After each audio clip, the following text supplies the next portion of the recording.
3 years and a day after the death of Andy Irons, the surfing world mourned the loss of a similarly talented and similarly haunted son in Buttons Kaluhiokalani.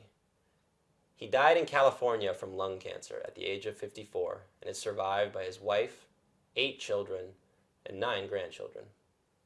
If you watch the old clips of Buttons surfing, it's incredible how well they've aged, or for that matter, really haven't aged, and his surfing still looks really contemporary and really unique.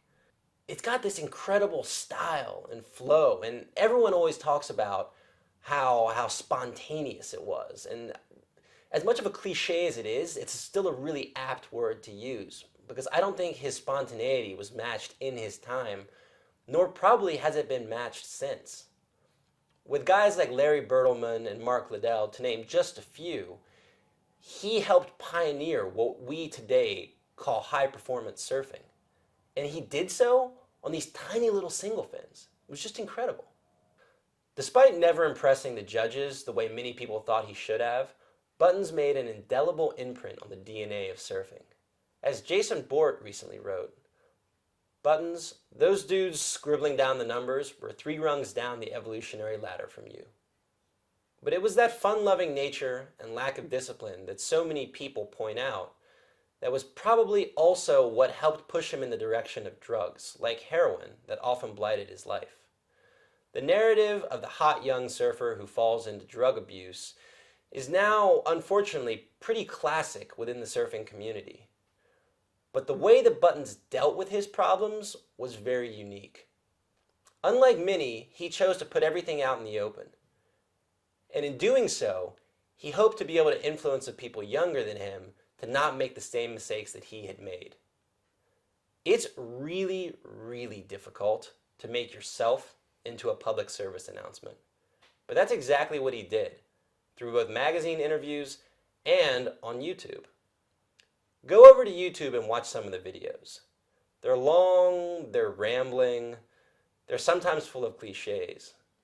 But they're also incredibly powerful because Buttons takes the taboo out of addiction and puts a human face on it and shows himself as an individual struggling against this greatest of enemies. So get the message, take the message, soak it in, it's all good. Through the power of shared culture and history, Buttons has influenced the very way that we look at waves. He's given us his vision of wave riding.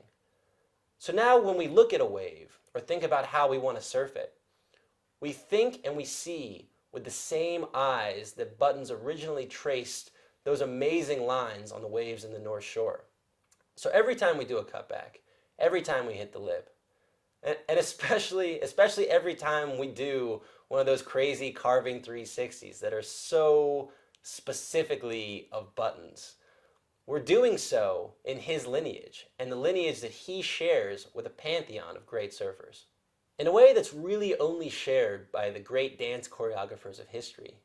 The ideas and outlook of the great surfers live on through the movements of others, specifically through our movements. So despite the very human shortcomings of Buttons Kaluhiokalani, something of him, indeed maybe the best of him, lives on in us every time we paddle out. Please go ahead and leave your reflections, your thoughts, and your memories of Buttons down below, because we'd love to hear them.